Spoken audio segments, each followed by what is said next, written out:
করেছিলাম পার্টিকুলারলি কৃষ্ণ সুদামার ছেলের জন্য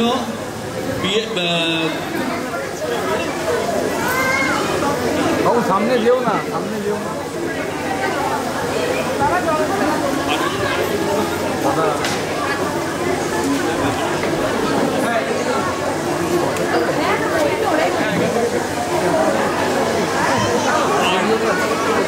রুমার মেয়ের জন্য আমরা একটা অ্যাপিল করেছিলাম রেসিডেন্টদের কাছে, আমরা তার জন্য ভালো কন্ট্রিবিউশন পেয়েছি, কিন্তু আজকে আমরা কন্ট্রিবিউশনটা ওনাদের মধ্যে ভাগ করে দিচ্ছি না।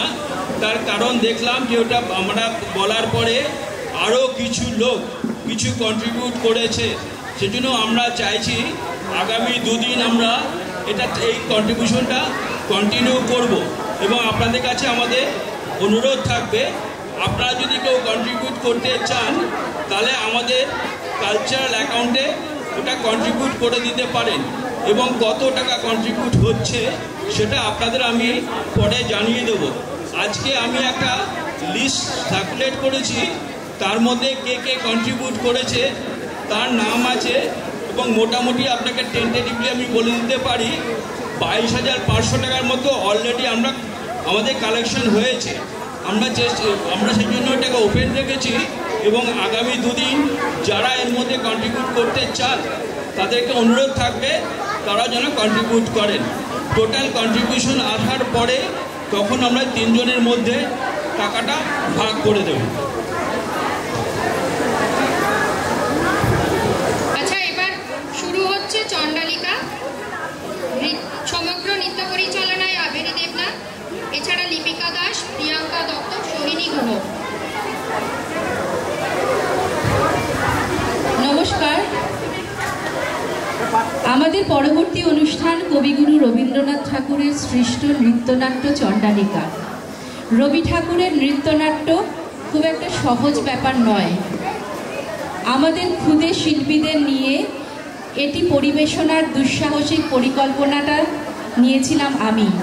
বলা বাহুল্য, লিপিকাদি, প্রিয়াঙ্কা এবং সোহিনী তৎক্ষণাৎ সহযোগিতার হাত বাড়িয়ে দিয়েছে আমার দিকে। মাত্র 20-25 দিনের মহড়ায় এত বড় একটি নৃত্যনাট্য মঞ্চস্থ করা অনেকটা কষ্টসাধ্য প্রয়াস। সর্বাগ্রে অশেষ ধন্যবাদ জানাই, ধন্যবাদ, শুভকামনা এবং আশীর্বাদ জানাই আমাদের দিশারি পরিবারের ছোট্ট ছোট্ট সদস্যদের, যারা তাদের দৈনন্দিন ব্যস্ততাপূর্ণ দিনলিপির মধ্যে থেকে সময় বের করে নিয়মিত মহড়া দিয়েছেন মনোযোগ সহকারে। এবং সর্বোপরি তাদের সকলের মায়েদের কাছেও আমি একান্ত কৃতজ্ঞ, যাদের অপার সহযোগিতা ছাড়া চণ্ডালিকা মঞ্চস্থ করা সম্ভব ছিল না।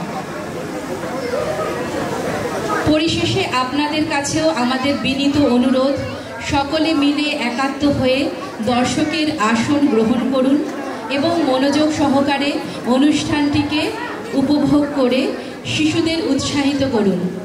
চণ্ডালিকার বিষয়বস্তু অতি সংক্ষেপে একটু বলে দিচ্ছি আমরা।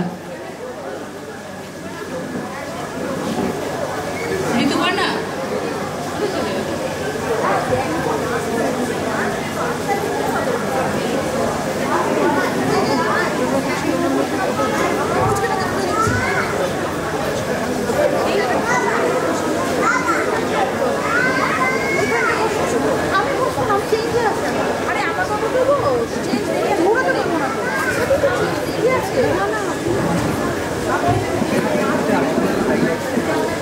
বৌদ্ধ সাহিত্যের কাহিনী থেকে চণ্ডালিকার মূল ভাবটি গ্রহণ করেছিলেন কবি। 1933 সালে লেখা নাটকটিতে 1938 সালে তিনি নৃত্যনাট্যের রূপ দেন। নৃত্যনাট্যের ঘটনাস্থল হল শ্রাবস্তী নগরী। কাহিনীতে আবির্ভূত হন বুদ্ধের প্রিয় শিষ্য আনন্দ। গ্রীষ্মের প্রখর দুপুরে বিহারে যাওয়ার সময় তিনি তৃষ্ণা বোধ করেন। এক তরুণীকে কুয়ো থেকে তিনি জল তুলতে দেখেন। চণ্ডান কন্যা সেই তরুণীর নাম ছিল প্রকৃতি।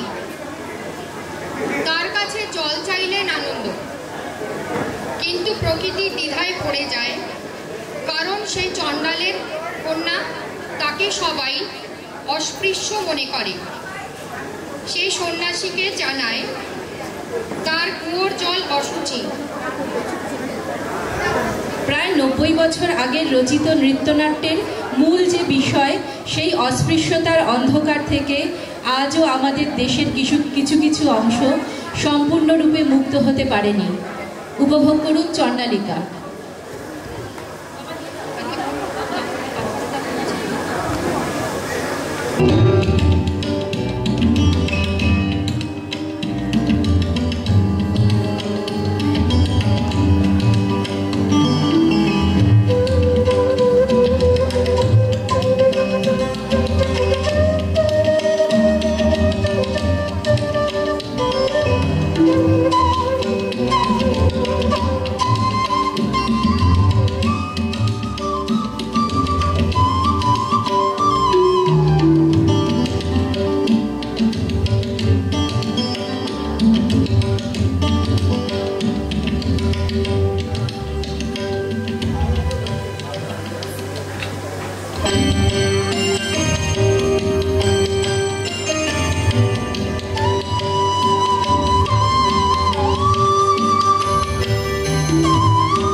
দই চাই গো শ্যামলি আমার গায়ে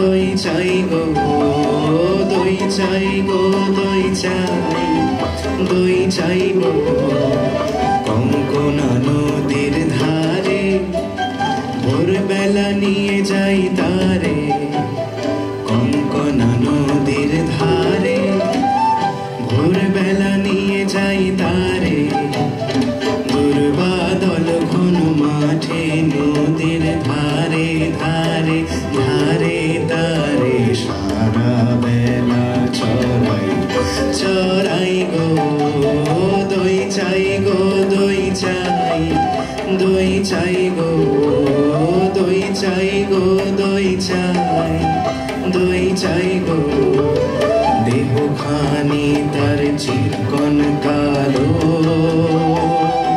যত দেখি তত লাগে ভালো দেহ খানি তার চিকন কালো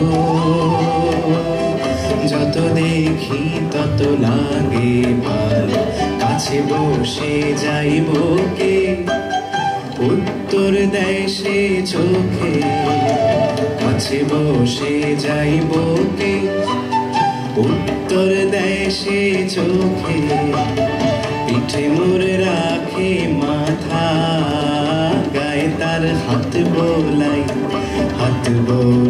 গো দই চাই গো দই চাই দই চাই গো দই চাই গো দই চাই দই চাই গো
তোমরা যত পাড়ার মেয়ে ওগো তোমরা যত পাড়ার মেয়ে এসো এসো দেখো চেয়েছি কোন জোড়া সোনালি তারে মোরা ওগো তোমরা যত পাড়ার মেয়ে ওগো তোমরা যত পাড়ার মেয়ে আমার কথা শোনো হাতে লহ করে যারে রাখিতে চাহ ধরে আমার কথা শোনো হাতে লহ করে যারে রাখিতে চাহ ধরে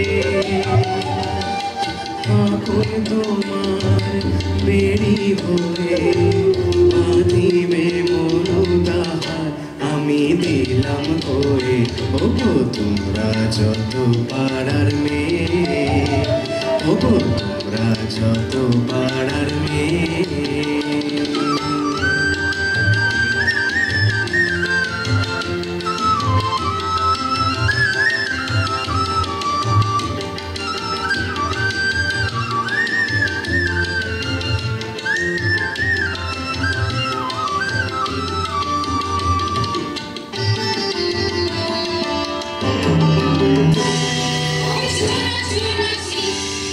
চন্ডালী মির্জি ওকে ছোড়না ছোড়না ছি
জানি না হায় রে কিরূর আশায় রে পূজা দেব জালি মন্দির দ্বারে আলোকার নীল হরিয়া দেবতা ছলনা করিয়া আধারে রাখিল আমারে।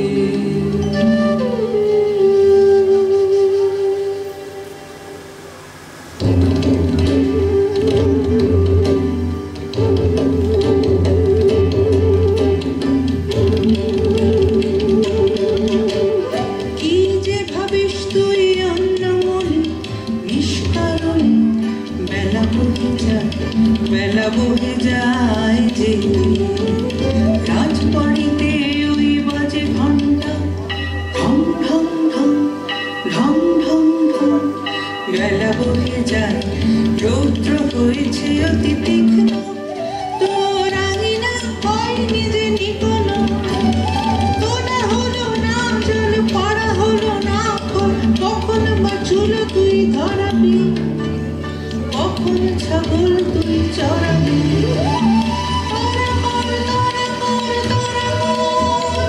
জল তোরে নিয়ে তুই চল রাজপাড়াতে ওই বাজে ঘন্টা ঢং ঢং ঢং ঢং ঢং ঢং ওই যে বেলা বয়ে যায়।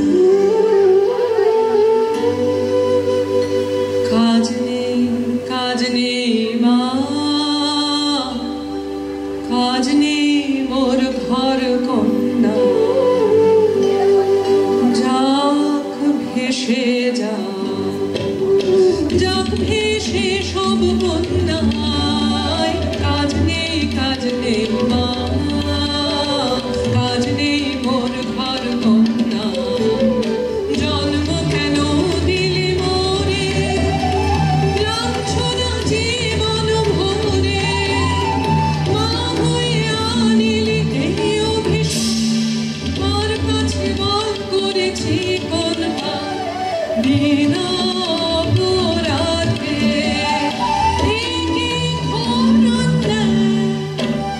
থাক তবে থাক তুই পড়ে থাক তবে থাক তুই পড়ে মিথ্যা কান্না কাঁদ তুই মিথ্যা দুঃখ থাক তবে থাক তুই পড়ে থাক তবে থাক তুই পড়ে।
শ্রান্ত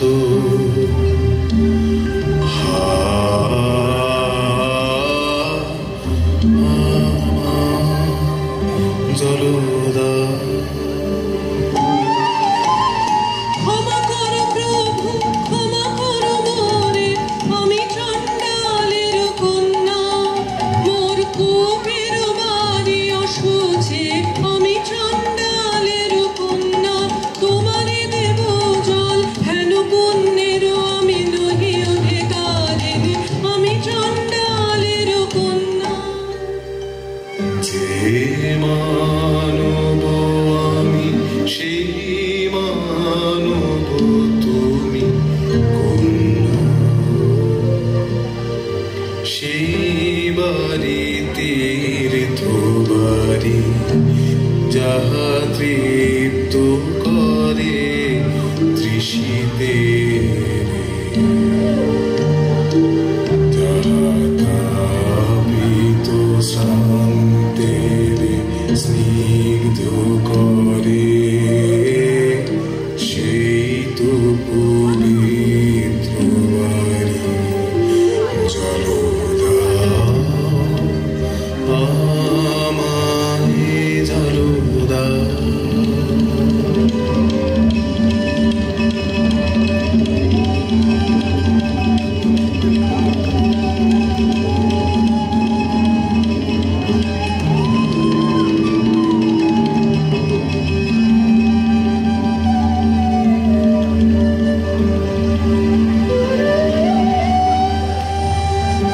কল্যাণ হোক তব কল্যাণ কল্যাণ হোক তব কল্যাণ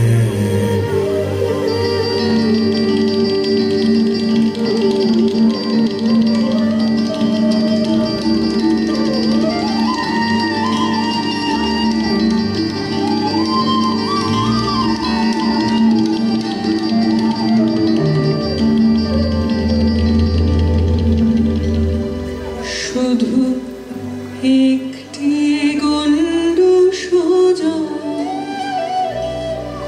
আহা নিলেন তাহার করপুটের কমল কলিকা শুধু একটি গণ্ড সোজা শুধু একটি গণ্ড সোজা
চলে আয়